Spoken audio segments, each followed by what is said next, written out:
Highly favored one, welcome to the Healing Streams reflection during this Christmas period. The title for today's post is Affection. Beloved, what is it that rises up in your human heart and moves people to give toward a child in need? I believe it's compassion. Yes, love, definitely, empathy, often.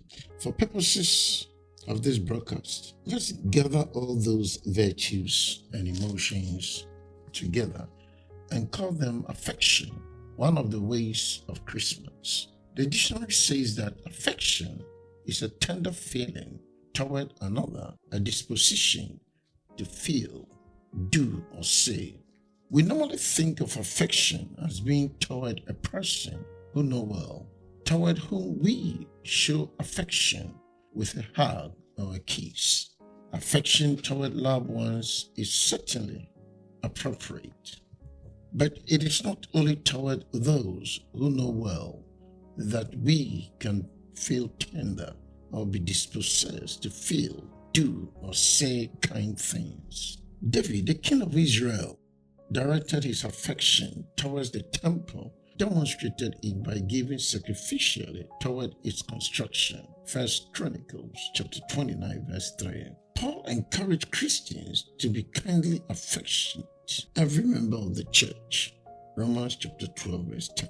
Paul also felt great affection for Christians in Philippi, Philippians chapter 1 verse 8, and expected them to be affectionate towards one another, as Philippians chapter 2 verse 1 tells us. And by all means, hundreds are expected to be affectionate towards their wives, 1 Corinthians chapter 7 verse 3.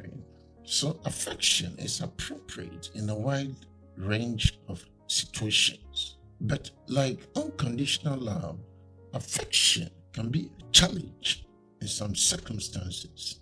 Consider the affection Joseph was expected to demonstrate towards his fiancée, Mary.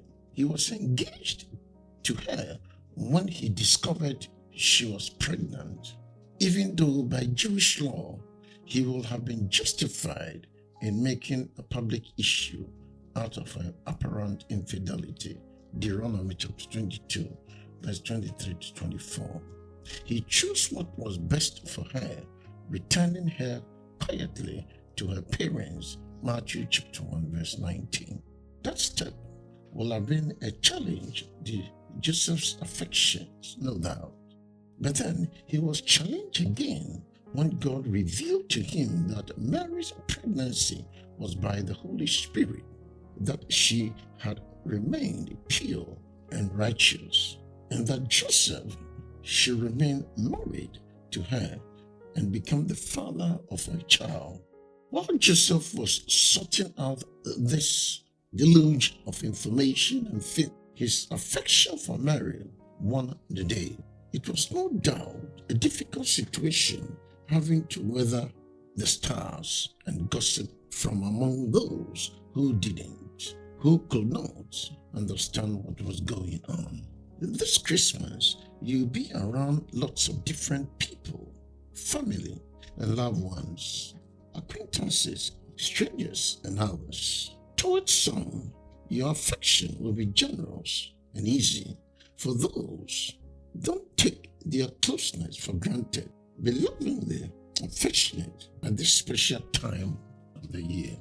But for others, your affection may be a challenge.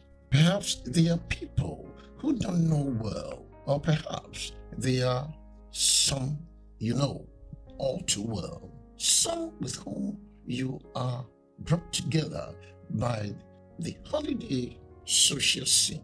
May I encourage you to be kindly affectionate to them.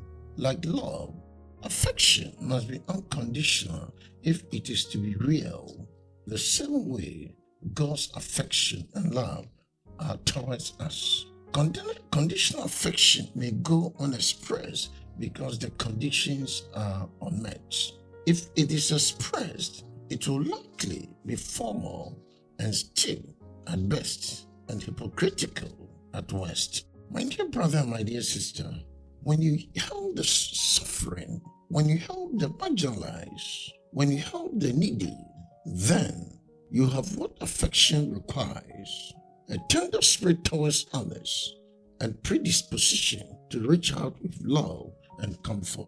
This Christmas, show your affection to all: a gift, an embrace, a letter, a helping hand, a visit, kind word, not to mention an act of reconciliation or forgiveness where needed, will go a long way toward making this Christmas a most loving one. Affection, a way of Christmas that brings givers and receivers together in new and tender ways. Beloved, like love, affection must be conditioned.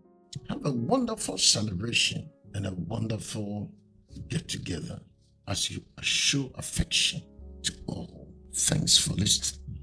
May the good Lord richly bless you.